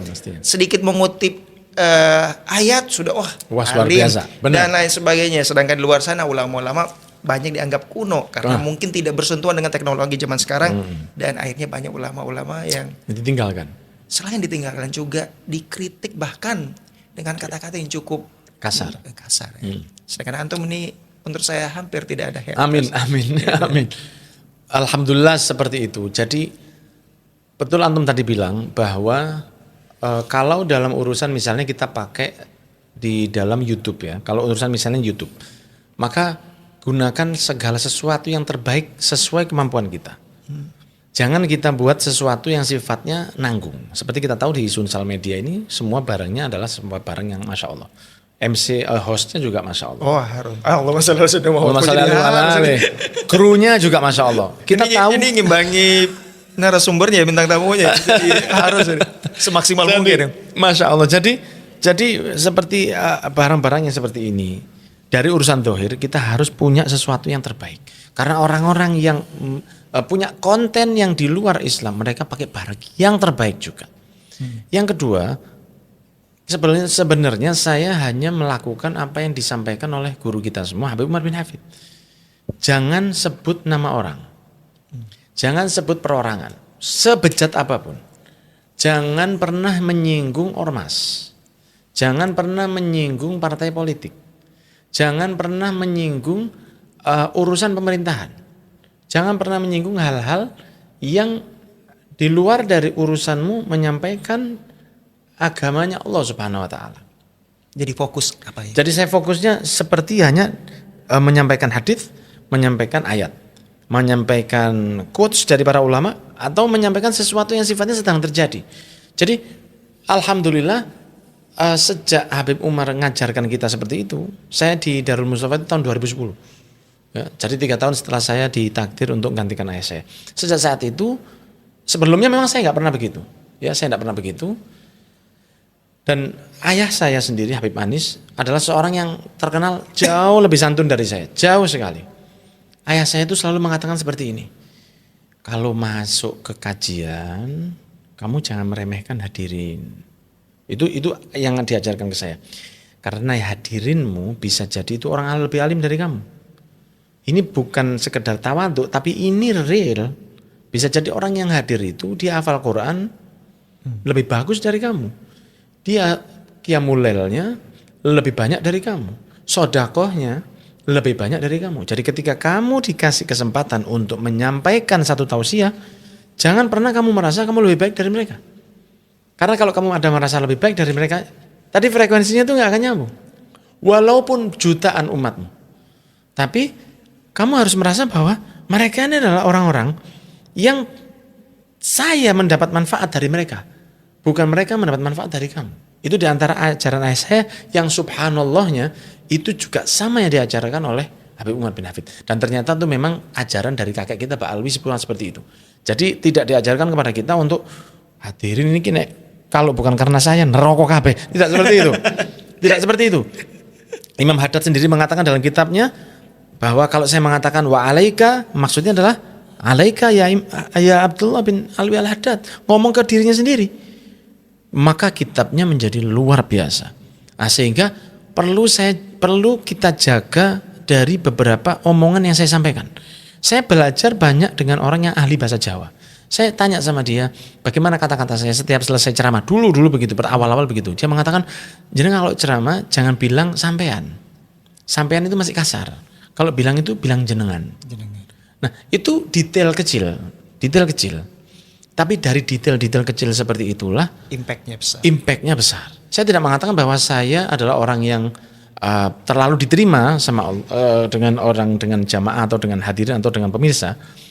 Akan tetapi ketika kita menjaga hati seseorang, ketika saya tidak merasa bahwa mereka di bawah saya, itu akan mengirim sinyal kepada mereka bahwa saya bukan musuhmu, saya bukan saudara, saya bukan seorang yang sedang menasihati kamu, saya cuman sharing saja sama kamu. Juga di sosmed saya sendiri, saya tidak pernah menyindir salah satu sosmed yang lain atau akun yang lain, dan itu saya jaga betul. Tapi tetap aja ada mungkin buzzer ya. Kalau sekarang ini kan buzzer, apalagi isu Pak Alwi di akhir-akhir ini baru keluar yang seperti itu. Tapi kita lihat followernya 0. Nah, bisa jadi itu mungkin robot yang sudah seperti itu. Iya. Skematik ya. Iya. Walaupun ketika dakwah ada hatersnya itu juga baik. Ya. Dianggap baik kenapa? Apakah tantangan? Baik karena kalau kita kenceng benar, itu pasti ada yang tidak senang. Nah, begitu. Kalau saya pernah kena haters itu karena ada pelintiran di video saya. Seperti saya pernah bercerita tentang Rasulullah bersabda la yakul la tusahib illa mu'minan wa la yakul ta'amaka illa taqi. Jangan bersahabat karib, bestie dengan kecuali orang mukmin. Muslim ahli maksiat jangan dijadikan bestie. Kalau muamalah biasa, saya juga bermuamalah begitu. Saya bermuamalah juga dengan orang non-muslim. Saya beli ke sesuatu tempat yang tokonya yang punya orang non-muslim, itu biasa saja. Kalau saya urusan misalnya ada urusan berteman atau urusan bisnis atau urusan sesuatu yang tidak ada urusannya dengan menjadikan seorang yang saya kenal ini sebagai bestie saya, maka saya tidak akan saya dengan siapapun tidak ada masalah. Rasul dulu pernah juga menggadaikan perisainya ke seorang Yahudi, walaupun sudah ditebus oleh Rasulullah SAW. Akan tapi kalau urusan jadi bestie, Rasulullah milih sahabat Abu Bakar As-Siddiq. Berangkat hijrah dengan sahabat Abu Bakar As-Siddiq, tidak main-main Rasulullah SAW. Walaupun semua sahabatnya adalah orang-orang yang sangat istimewa. Saya pernah mengatakan jangan milih teman kecuali yang beriman. Nah, dipotong video itu, diberi judul yang seakan-akan jangan berteman dengan non muslim. Padahal teman saya non muslim juga banyak. Nah di situ keluar hatersnya. Nah, kadang-kadang ada yang seperti itu, tapi menjaga hati dari orang-orang yang mau mendengar kita, kan mereka ladang saya. Sekarang saya berceramah. Kalau ceramah saya didengar, bayangkan dulu Nabi Lut sampai selesai mendapat adab kaumnya, tidak dapat satupun kecuali putrinya. Nah sekarang seorang Muhammad bin Anis bin Syahab yang dengan penuh kekurangan, saya tahu kekurangan saya, walaupun saya tidak akan mengatakan, tapi saya tahu banyak kekurangan saya. Allah tahu banyak kekurangan saya, tapi Allah percaya kepada saya. Ada jamaah yang mau datang ke tempat saya, ada followers yang mau mengikuti saya. Maka sebetulnya dalam hal ini secara hakikat bukan mereka yang beruntung dapat saya, tapi saya yang beruntung dapat mereka. Contoh seperti ini, saya pernah dulu tahu-tahu ada orang mengatakan pada saya, alhamdulillah Bib, saya berhenti merokok. Oh alhamdulillah, karena lihat video antum. Saya pikir video saya tentang rokok itu jauh lama sekali. Iya Bib, itu sekitar 5 tahun yang lalu. Jadi dia melihat video saya 5 tahun yang lalu dan berhentinya itu ternyata video yang saya buat 5 tahun yang lalu itu ada manfaat. Jadi sekarang saya bikin video 5 tahun yang akan datang baru ada manfaat untuk orang lain. Nah ketika dia berhenti merokok, dari wasilah ceramah saya, kan saya juga dapat pahala. Nah sekarang dalam hal ini saya yang berpahala, saya yang beruntung dalam hal itu. Nah, sehingga rasa bahwa saya yang butuh ke audiens, saya yang butuh ke followers, saya yang butuh karena saya mendapat kebaikan dari mereka, hal-hal seperti itu ada efek ke mereka sehingga diusahakan untuk tidak sampai ada orang yang ngomong hal-hal yang buruk. Walaupun masih ada, itu sunatullah karena di dunia tidak ada yang sempurna. Ini teh ketiga, akan bisa tidur malam ini. Oh gitu. Kalau saya minum kopi tidur. Malah tambah tidur. Tambah tidur. Masya Allah. Oke, Ustaz. Ini nyambi ya, di luar dari pertanyaan pada umumnya. Saya tahu antum penggemar basket, backgroundnya basket. Ada ndak item collective thing lah, iya, yang termahal mungkin? Saya apa pernah saya jadi kolektor sampai 1 bulan yang lalu. Berarti masih ini? Ya, sampai 1 bulan yang lalu saya masih jadi kolektor. 1 bulan yang lalu saya tahu Taubatan Nasuha. Alhamdulillah. Maksudnya? Saya dulu, saya sangat cinta sekali dengan sepatu. Saya, ya Allah semoga diampuni sama Allah. Tapi saya punya cara begini. Saya ingat dulu salah satu ada seorang yang soleh. Mereka suka sekali dengan kurma. Mereka tidak bisa berhenti makan kurma. Maka beliau makan kurma sambil membaca kitabnya. Setelah selesai kurmanya itu akan dihitung, maka sejumlah itulah dia akan sholat malam. Padahal kurma itu akan dibuang ke lantai karena lantainya dari tanah masih saat itu, sehingga mata kakinya itu tertutup dengan biji kurma. Saking banyaknya kurmanya yang dimakan. Jadi malam itu sholatnya ratusan rakaat. Jadi saya tidak bisa berhenti mengikuti hawa nafsu saya, akan tetapi saya punya sesuatu yang membuat ada kompensasinya seperti itu.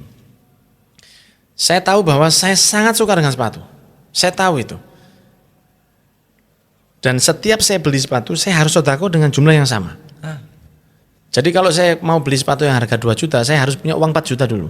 Itu yang saya perangi dengan diri saya sendiri. Saya cerita begini bukan mengatakan bahwa saya Masya Allah, bukan. Saya cuman bagi yang masih ada rasa senang dengan collecting things, itu mungkin cara ini bisa dilakukan karena supaya ada semacam perimbangan untuk akhiratnya. Karena kalau kita sedekahkan ke masjid, ini malah jariahnya lebih panjang begitu ya. Ada, kalau yang paling mahal sepatu saya itu ada, saya tidak menyebut merek di sini, ya, itu karena rare sekali, itu yang 15,5 juta lah, ada satu. Ada lagi yang satu harga sekitar 10,5 juta, yang harga 6 jutaan itu mungkin 6-7 juta, mungkin ada 5 atau berapa. Kalau yang 2 jutaan saya tidak bisa ngitung. Pokoknya dulu sepatu saya sempat sampai 35 pasang. Itu ada perawatan, maintenance sendiri. Ada maintenance sendiri. Dan saya sangat sayang sekali. Orang yang beli sepatu saya itu orang insya Allah beruntung. Karena sampai saya pakai berapa kali pun bau baru itu nggak hilang. Karena kalau saya pakai untuk basket, saya selalu bawa 2. Karena saya bawa 4. Gitu ya. Setiap saya main 1-2 jam, 1 jam saya pakai yang ini, 1 jam saya pakai yang ini. Kaos kaki saya harus kaos kaki yang baru saya cuci. Kenapa? Alasannya? Ya lebih terawat atau nggak tahu ya, memang orang-orang di NBA kan begitu. Orang-orang di NBA kan mereka kalau datang kadang-kadang bawa 6 sepatu. NBA ya ini. Iya, nasi bungus anget. Jadi orang-orang di NBA itu mereka kalau main untuk shooting practice-nya mereka sendiri, main di kuarter pertama sendiri, kadang-kadang di first half mereka main sendiri satu babak, second half dia main pakai sepatu yang lain. Ya saya rasa saya pengen nyoba seperti itu walaupun saya nggak bisa main di NBA. Ngomong-ngomong NBA nih ya, klub favorit? Dulu Chicago Bulls. Karena Michael Jordan. Iya, tapi Michael Jordan. Saya Tony Kukoc. Oh berarti kita sama, berarti waktu ya, tripit ya, tripit 2 kali ya. Kalau pemain favorit dulu saya ada, tapi saya tidak mau sebut namanya karena dia non Muslim. Saingannya Michael Jordan. Michael Jordan kan good boy. Ada yang bad boy dulu. Ya, antum tahu saya rasa, tidak usah disebut namanya di sini. Saya senang karena saya itu senang untuk tidak sama dengan yang lain. Cuman memang waktu itu untuk tidak senang dengan Chicago Bulls itu sepertinya impossible. Ya karena waktu itu Chicago Bulls luar biasa.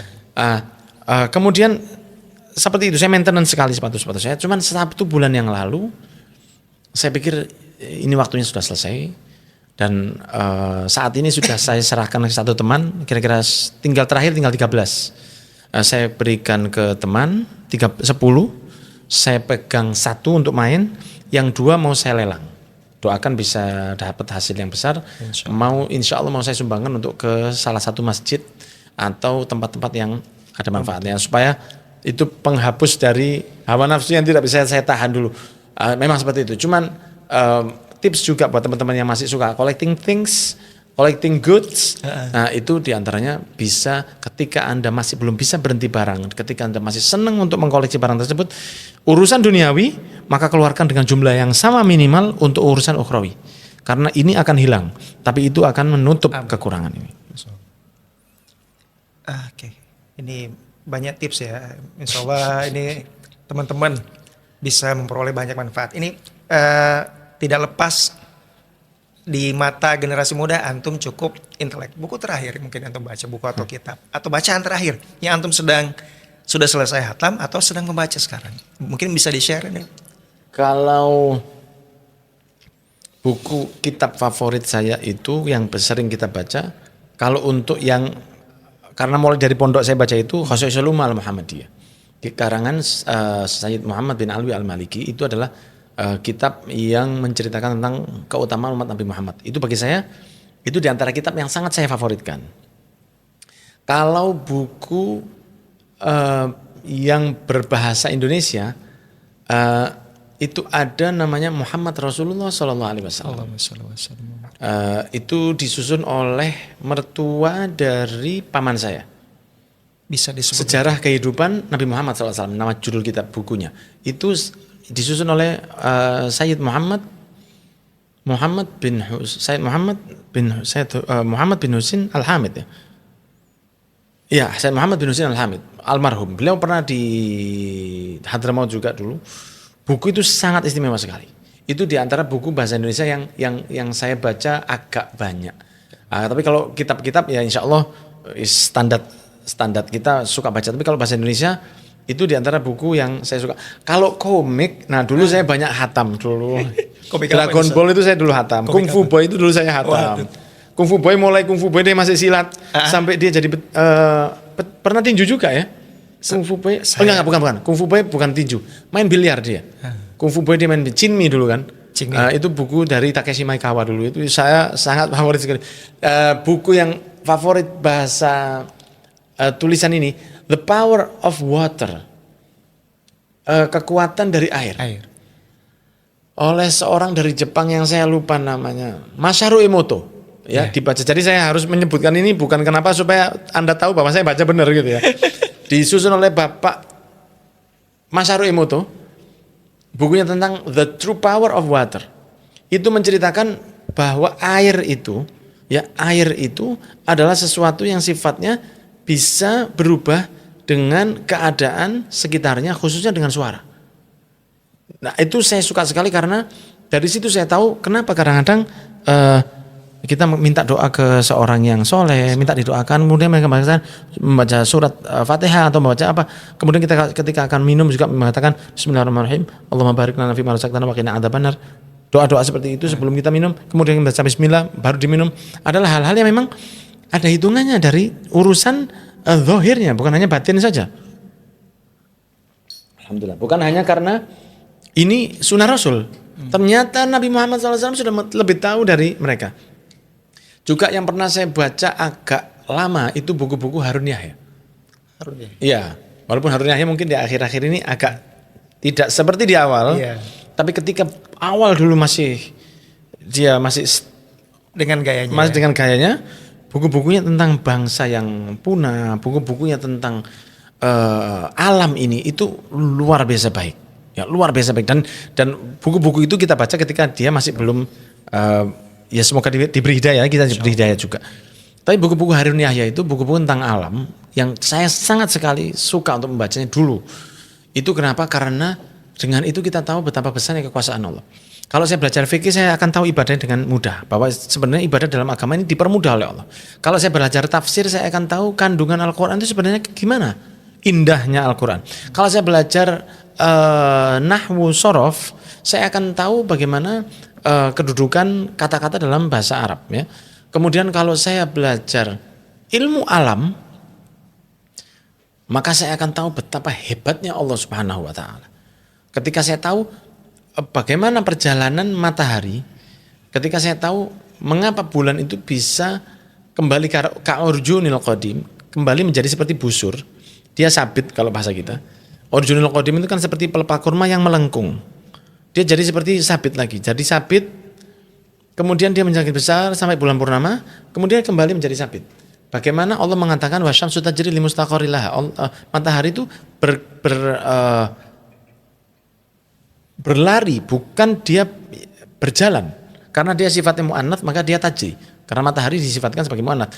Wasyamsu tajri, dia limustaqarri laha, sudah ada garis edarnya. Matahari itu ya cuman dia ke utara sedikit, ke selatan sedikit, hanya untuk membuat belahan bumi yang di samping itu supaya juga pernah kena matahari, walaupun di South Pole, North Pole, di kutub utara, kutub selatan itu tidak banyak dapat matahari seperti di Khatul Istiwa atau Katul Istiwa di Indonesia seperti ini. Katul Istiwa dari bahasa Khatul Istiwa dari bahasa Indonesia. Nah, kalau bulan beda. Kalau bulan itu dia kadang di sana, besok di sana. Kadang dia sabit, kadang dia mundur. Allah juga mengatakan wal qamaru qaddarnahu manazila. Dia punya tempat yang berbeda-beda. Dia berbeza, dia tak sama. Begitu. Apa namanya? Manazila hatta ada ka'urjunil qadim. Tempatnya pindah-pindah. Allah sudah mengatakan itu. Sehingga dia kembali menjadi seperti bulan sabit. Nah, buku-buku yang waktu itu saya baca dari bukunya Harun Yahya juga menceritakan tentang alam, dan itu sangat menarik sekali untuk dibaca. Itu di antara buku-buku yang saya baca. Itu tetap saja buku-buku kitab-kitab agama jauh lebih diutamakan. Di mendekati akhir-akhir Ustaz ya. Okay. Tapi sebelum pertanyaan terakhir ini, teman-teman, ini ada yang mau nitip. Boleh enggak saya ajak antum games sedikit Ustaz? Boleh. Gitu ya. Saya nanya antum jawab cepat ya. Quick fire. Ya, quick challenge ini kalau Quick versi kita. challenge, iya. Oke. Pertanyaan pertama Ustaz ya, jawab cepat. Kopi apa teh? Kopi. Bakso apa tahu campur? Bakso. Tahu campur ibu saya terbaik di dunia. Basket atau sepak bola? Basket. Walaupun sepak bola sekali-sekali juga boleh. Gunung atau pantai? Gunung. Dingin. Gunung. Karena saya anak kaki Gunung Arjuna. Ini mungkin ada teman-teman yang mau nanya nih. Satu pertanyaan terakhir. Oke. Pemuda.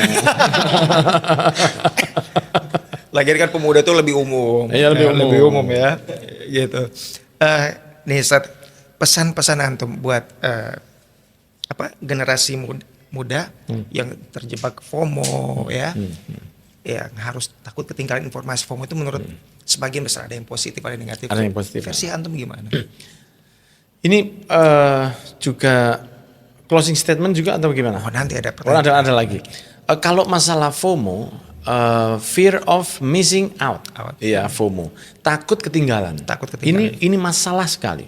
Sekarang kita tahu bahwa kalau saya boleh sampaikan ke pemirsa, jangan beri anak Anda handphone sebelum dia bisa tahu cara menggunakannya dengan baik. Bukan menggunakannya, tapi memahami handphone tersebut. Banyak sekali anak SD yang sudah pacaran saat ini. Dan anak SD yang tidak punya pacar itu sekarang dibully. Kenapa? FOMO. Nggak punya pacar, maka kamu ketinggalan. Nggak punya HP, maka kamu ketinggalan. Nah, peran orang tua dalam hal ini sangat penting sekali. Karena kan urusan handphone, urusan FOMO, ini kan biasanya ke anak muda. Anak muda. Kalau anak sudah mulai punya jati diri, dia akan lebih tahu mana yang harus saya pilih. Tapi anak-anak yang teenagers, anak-anak yang masih muda-muda, yang masih remaja itu, ya. Kalau remaja-remaja ini, mereka di momen, jangankan yang sekarang, kita zaman saya juga, saya FOMO basket itu. Saya nggak tahu basket itu apa.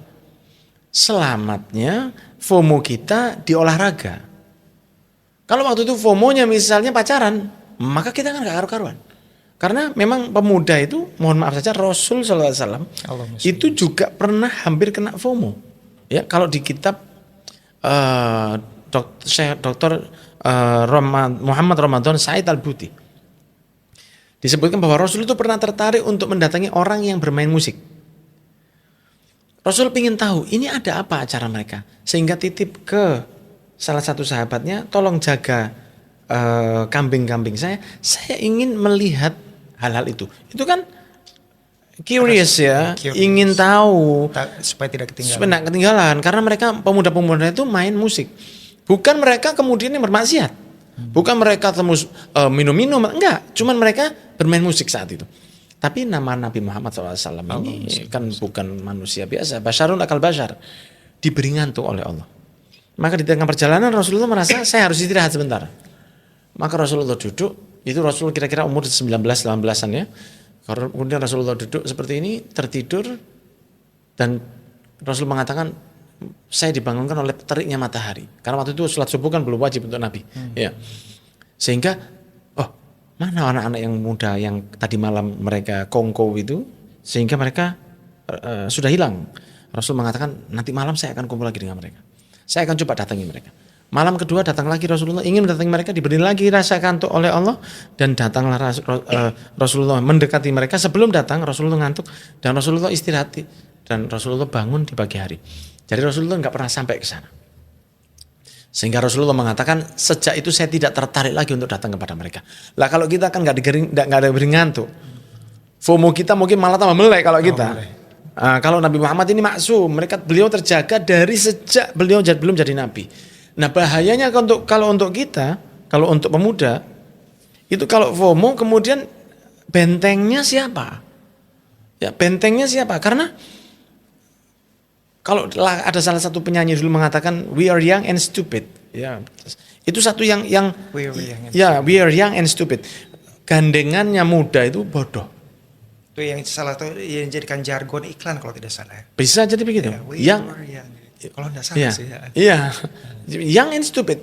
Bukan stupid itu tidak bisa menghitung 3 kali 5 sama dengan 15. Sekarang kan begitu ya. Sekarang kan begitu. Parah sekali matematika anak-anak sekarang. Bukan seseorang yang tidak pintar itu tidak bisa menghitung 3 kali 5 itu 15, 3 tambah 5 itu 8, 100 kali 100 itu berapa? Bukan itu. Stupidnya bukan itu. Bukan stupidnya tidak bisa bahasa Inggris. Bukan stupidnya dia tidak tahu tentang warna. Tapi stupidnya itu dia tahu hal buruk tapi dia tetap saja di situ. Itu yang dikatakan, dan itu kata-kata bukan dari kami, itu kata-kata dari orang luar, orang barat mengatakan standarnya di dalam lagu itu dia mengatakan we're young and stupid. Kita dulu masih muda dan bodoh, melakukan banyak hal. Nah, sehingga FOMO ini yang menjadikan orang itu selalu ikut-ikutan. Akan tetapi pentingnya seseorang untuk memilih teman yang baik. Untuk tidak sampai FOMO ke sesuatu yang buruk. Karena FOMO kajian juga ada. Nah, itu berarti positif. Positif. Jadi FOMO itu tidak selalu buruk. Apa tadi ya yang disampaikan gitu ya kan? Iya. Nah sekarang misalnya FOMO untuk datang kajian. Misalnya saya punya kajian di sebuah kafe di Malang. Kafe nomor 1 di Malang. Dan saya dengan enak, dengan lancar mengatakan di Lafayette Coffee Malang. Oh Lafayette. Karena ya di Lafayette Coffee karena owner. Kenapa? Tiap hari apa? Itu setiap hari Sabtu pagi, tadi pagi, sebulan 2 kali. Nah, dulu pernah saya adakan kajian itu di masjid yang datang 180, 200 maksimal. Begitu saya adakan di situ hampir 1.000 orang. Sekitar 700, turun 500, kadang-kadang 600. Pernah pertama kali dibuka dulu itu hampir sampai 1.000 orang. Tapi khusus akhwat ya, khusus akhwat. Kenapa kok menarik di situ? Mungkin yang datang mereka orang-orang yang biasa pegang sosmed. Ketika di masjid yang datang ibu-ibu yang jilbabnya udah sekian. Tapi begitu dia di kafe, yang datang itu beberapa influencer juga. Followernya 11.000, followernya 5.000. Mereka posting kajian saya. Ya, mereka posting kajian saya. Teman-temannya yang lihat itu akhirnya mereka FOMO. Mereka juga datang. Tapi FOMO yang positif. Jadi tidak ada masalah. Mereka ada kajian di kafe ya. Aku harus jangan sampai dibilang aku tidak pernah tahu. Tapi mereka datangnya masih positif. Kafenya keren ya. Oh, not bad ya. Pasti semua di Malang. TikTok pasti tahu tuh. Iya, saya sukanya dengan kafe ini selain ownernya memang Masya Allah. Juga siapapun yang datang dengan pakaian yang terbuka disuruh nutup. Tapi karena mereka saya sampaikan tadi di awal seperti saya menyiapkan fasilitas untuk teman-teman basket.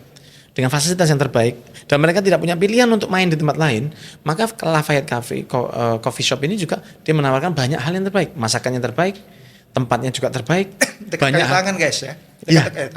Di intinya kayu tangan dia, sehingga dia bisa memberi sesuatu untuk orang yang datang, sehingga ketika Anda memberikan sesuatu yang terbaik, tawaran yang terbaik, maka orang datang akan mereka ikut dengan peraturan Anda. Sehingga banyak yang non muslim datang dengan pakaian terbuka disuruh nutup sama dia dan mereka mau. Nah, hal-hal seperti itu jadi ada yang positif juga. Sehingga kesimpulannya dari FOMO ini tadi, selama FOMO itu masih baik, misalnya FOMO-nya olahraga, pelari culture kalau bahasanya sekarang, masih tidak ada masalah selama tidak buka aurat. Saya suka gowes misalnya. Seseorang suka goes, seseorang yang FOMO naik gunung, kan naik gunung juga lumayan. Walaupun naik gunung itu kalau gunung-gunungnya masih biasa, tapi kalau gunung-gunung seperti Rinjani itu bukan untuk FOMO ya, karena naik gunung ini bukan sesuatu yang sifatnya bermain-main. Ini perlu mental dan fisik yang baik. Tapi kalau gunung-gunung yang pendek-pendek, gunung-gunung yang seperti kalau tempat-tempat yang view-nya yang baik, saya FOMO karena sekarang lagi orang-orang ini arusnya itu untuk ke naik gunung, saya ikut selama tidak ada maksiat itu masih tidak ada masalah. Tapi kalau sudah FOMO-nya ini minum, FOMO-nya ini seperti geng motor, itu kan FOMO juga. Geng motor itu kan FOMO juga. Mereka kan merasa bahwa saya juga harus tahu cara mereka, sehingga harus dengan hal-hal seperti itu adalah sesuatu yang sifatnya negatif. Ya, karena memang kalau ada pepatah bijak mengatakan jika ingin melihat masa depan suatu bangsa, lihatlah generasi muda sekarang. Pertanyaan terakhir, Ustaz, insya Allah ya, pertanyaan terakhir. Selama antum berdakwah, penuh tantangan, antum pasti sudah ketemu one of the biggest challenge ya dalam dunia dakwah antum. Apa hal-hal yang paling menyentuh selama ini, yang paling membuat antum terkesan menyentuh hati antum? Kalau kejadian yang paling menyentuh saya itu sebetulnya itu menyentuh, tapi itu bukan kelebihan saya. Itu memang betapa hebatnya hidayah dari Allah. Satu waktu ada satu orang datang ke rumah saya. Itu betul-betul kalau urusan saya dengan Habib Umar itu bagi saya adalah urusan yang sudah unbelievable. Tapi itu kan kalau saya ke guru saya, gitu ya. Tapi kalau urusan dakwah ini ada satu orang datang ke rumah, dia tuh ngomongnya terbata-bata. Dia mengatakan, "Saya cari Pak Muhammad." Saya pikir ini ngomongnya kok. Saya tidak tahu kalau dia sakit. Karena wajahnya bukan tampaknya wajahnya orang sakit. Oh iya Pak, kenapa saya bilang? Saya Pak Muhammad. Mari masuk dia. Terus dia bilang, saya tanya sama dia, Bapak ini perlu apa? Videonya ada itu. Insya Allah akan saya posting. Karena saya baru dapat videonya itu lama tersimpan di eksternal hard disk dan beberapa waktu ini karena penting sekali video itu. Terus dia bilang, saya mau masuk Islam. Ya Allah. Loh, saya bilang, langsung sekarang Pak. Kan harus langsung, ya toh. Saya bilang sekarang nggak masuk Islam. Saya tuntun syahadat, setelah selesai saya tanya sama dia, Bapak ini kenapa kok mau masuk Islam? Dengan omongan yang terbata-bata, dia ngomong begini, saya pernah kena stroke, dia bilang, saya pernah kena stroke. Saya sakit, saya dibiayai oleh satu tempat ibadah agama lain. Saya nggak akan menyebutkan agamanya. Dia bilang, satu tempat ibadah dari agama lain ini senantiasa memberi saya bulanan. Saya diberi bulanan yang jelas saya ya pokoknya harus non muslim terus begitu. Keluarga saya non muslim semua. Kemudian saya sakit stroke, dia bilang. Saya sakit dan di rumah sakit saya merasa fisik saya sedang tidak baik-baik saja. Dia bilang, saya coba berdoa dengan doa agama saya. Saya sebut Tuhan saya. Ternyata tidak sembuh. Terus saya tertarik untuk berdoa dengan doanya orang Islam. Karena bagi saya tidak peduli doanya agama mana, yang penting saya sembuh. Kemudian dia berdoa dengan doa, dia inginnya dengan doa agama Islam. Kemudian dia bilang, bagaimana doanya orang Islam? Dia tidak tahu, dia cuma bilang Muhammad aja. Dia taunya Muhammad. Maksudnya Rasulullah SAW. Maka dia cuma nyebut Muhammad, Muhammad, Muhammad, Muhammad, Muhammad, Muhammad, Muhammad, Muhammad, Muhammad. Terus dia bilang Muhammad, Muhammad, Muhammad. Ya secara dia tidak tahu dia sedang bertawasul. Muhammad, Muhammad sampai dia tertidur. Tertidur dan ini bukan kisah yang ada di majalah-majalah atau di sinetron-sinetron yang ini kejadian real dan saya sangat mengatakan ini satu pelajaran besar buat saya. Tahu-tahu dia bangun sudah sembuh. Jadi dia tahu-tahu sembuh dari sakitnya. Kemudian dia merasa bahwa ternyata sepertinya Islam ini baik. Terus dia ingin masuk Islam. Walaupun tidak 100% sembuhnya, dia masih ada berat di. Cuman jalannya sudah sembuh. Tahu-tahu dia keluar dari rumah sakit.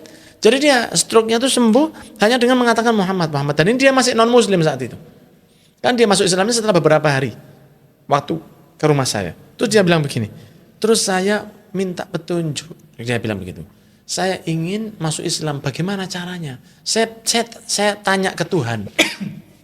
Saya tahu tiba-tiba dia tidur, dia bilang kalau kamu mau masuk Islam, datanglah ke rumahnya Muhammad. Begitu. Kemudian dia bangun, dia tanya, mana di sini yang rumahnya namanya Pak Muhammad? Oh Pak Muhammad rumahnya di atas ini. Ternyata tetangga saya dia. Subhanallah. Ya kira-kira setengah kilo lah ya, enggak sampai atau 200 kilo. Nah kok bisa dia tanya namanya Pak Muhammad? Dia enggak bilang misalnya Habib Muhammad. Orang Muhammad kan namanya banyak. Cuma satu orang tanya, mana orang yang namanya Muhammad? Orang yang ditanya langsung mengatakan, ayo saya antar rumahnya. Diantar ke rumah saya. Jadi sekarang saya minta diislamkan oleh Anda. Alhamdulillah saya bantu untuk Islam. Cuman dalam hati saya begini, karena mungkin dia saking kuatnya, sampai non muslim pun dia kalau betul-betul dengan Nabi Muhammad SAW, sakitnya pun diberi sembuh oleh Allah. Terus pertanyaan bagi diri saya sendiri, nah kok saya tidak bisa seyakin dia begitu. Kemudian betapa mudahnya Allah memberi hidayat kepada seseorang. Nah itu yang membuat saya malu sekali. Dan itu membuat saya satu momen yang sangat terenyuh dari pengalaman yang Allah berikan kepada saya. Allah kalau memberi hidayat ini sangat cepat sekali. Walaupun kepada sesuatu yang sifatnya tidak masuk akal. Dan saya tidak akan memaksa pemirsa untuk percaya. Tapi saya tidak akan bersumpah karena banyak bersumpah itu menunjukkan bahwa dia sering berbohong. Tapi saya benar-benar menceritakan sesuatu yang hak dan videonya ada dan orangnya. Cuma saya ingin saya berhak ketemu sama orang itu lagi karena dia mengatakan saya akan ke Malang Selatan karena keluarga saya sudah tidak mau sama saya. Ya. Saya bilang bapak ini mau kemana? 2 hari tidur di rumah saya. Itu dia masuk Islamnya 27 Rajab. Pas bareng dengan santri pertama masuk pondok saya. Pembukaan pondok saya 9 tahun yang lalu 27 Rajab dia datang ke rumah saya pas dengan santri itu. Jadi dia tidur dengan santri. Karena dia tidak berani pulang ke rumah ya. Dia bilang, saya punya teman di Malang Selatan. Saya mau ke sana dan saya pikir saya bisa kerja di sana. Waktu itu kita tidak terlalu terpikir untuk saya minta nomornya. Mungkin saya harus simpen ya. Cuman hilang begitu saja dan saya betul-betul cari. Ini namanya kalau tidak salah namanya Pak Sulikan. Mudah-mudahan informasi ini nyampe. Dari sini mungkin nyampe dengan Pak Sulikan ini ya. Jadi Malang Selatan ya. Di Malang Selatan. Ya di Malang Selatan. Itu bagi saya yang paling terenyuh sekali. Banyak sebetulnya, cuman ini diantaranya yang seperti yang itu. paling berkesan buat Anda. Iya. Insyaallah. Mudah-mudahan bincang-bincang Sunsal punya podcast ini bermanfaat buat kita semua. Amin. Tapi saya sebagai langsung ya di sini ini saya rasakan vibes-nya luar biasa. Ustaz mungkin closing statement Ustaz, sebelum kita mengakhiri. Iya. Bismillahirrahmanirrahim. Sebagai umat Nabi Muhammad SAW kita semua akan bertemu dengan Rasul yaumil qiyamah. Ketika kita insya Allah hidup di dunia, insya Allah diberi panjang umur, kemudian kita pasti meninggal, semua orang, kullu nafsin dha'iqatul maut tsumma ilaina turja'un. Allah dalam surat Al-Ankabut berfirman seperti itu, dan kemudian nanti kita akan kembali kepada Allah. Suatu saat kita akan bertemu dengan Nabi Muhammad SAW, dan itu adalah satu hal yang kita harapkan. Ketika Rasul SAW bertemu dengan kita, kira-kira Rasul tersenyum, bahagia, bangga melihat karena ini umat saya yang banyak membantu umat saya yang lain, ini umat saya yang ahli beribadah, ini umat saya yang ahli istiqomah, atau ini umat saya yang banyak maksiat. Ini umat saya yang tidak peduli dengan anak yang muda-muda yang mereka tidak sholat atau yang lain. Ini umat saya yang tidak peduli dengan saudaranya. Ini umat saya yang banyak melanggar aturan agama. Ini umat saya yang tidak baik ke orang tuanya. Ini umat saya yang tidak berbakti ke suaminya. Ini umat saya yang zalim ke istrinya. Ini umat saya, itu pilihan di tangan kita. Allah memberi kita pilihan. Qad aflaha man zakkaha wa qad khaba man dassaha. Hati kita mau dibersihkan atau mau dirusak, itu Allah memberi pilihan kepada kita. Semoga Allah memberi kita hidayat untuk bisa melakukan banyak hal yang baik yang bisa membawa kebahagiaan untuk hati Rasul, mencapai ridho Allah, dan nanti yaumil qiyamah kita berharap Rasulullah bertemu dengan kita dan Rasul tersenyum, bangga, memberi syafaat dengan senyumnya dan tidak memberi syafaat dengan kekecewaannya. Karena Rasul sudah banyak sekali melakukan untuk kita, maka balaslah walau sedikit untuk seseorang yang akan membawa kita ke dalam surganya, yaitu Nabi Muhammad SAW. Barakallahu fikum, jazakallahu khair, khususnya untuk Sunsal punya podcast. Dan saya berharap ini jadi podcast yang semakin berkah ke depannya. Amin. Saya mohon maaf kalau ada kesalahan. Ya, baru dengan berakhirnya tadi statement dari Ustaz Muhammad bin Anis, berakhir juga acara Sunsal punya podcast. Insya Allah kita ketemu di lain kesempatan dalam keadaan yang lebih sehat lagi. Amin. Secara lahir maupun batin. Dan semangatnya ini berhubung kita tidak bisa bilang pemuda ya, tapi semangat pemuda itu harus terutama dalam ibadah. Ini menasihati diri sendiri gitu. Saya Syekh Salim Al-Jufri, terima kasih. Wassalamualaikum warahmatullahi wabarakatuh. Waalaikumsalam warahmatullahi wabarakatuh.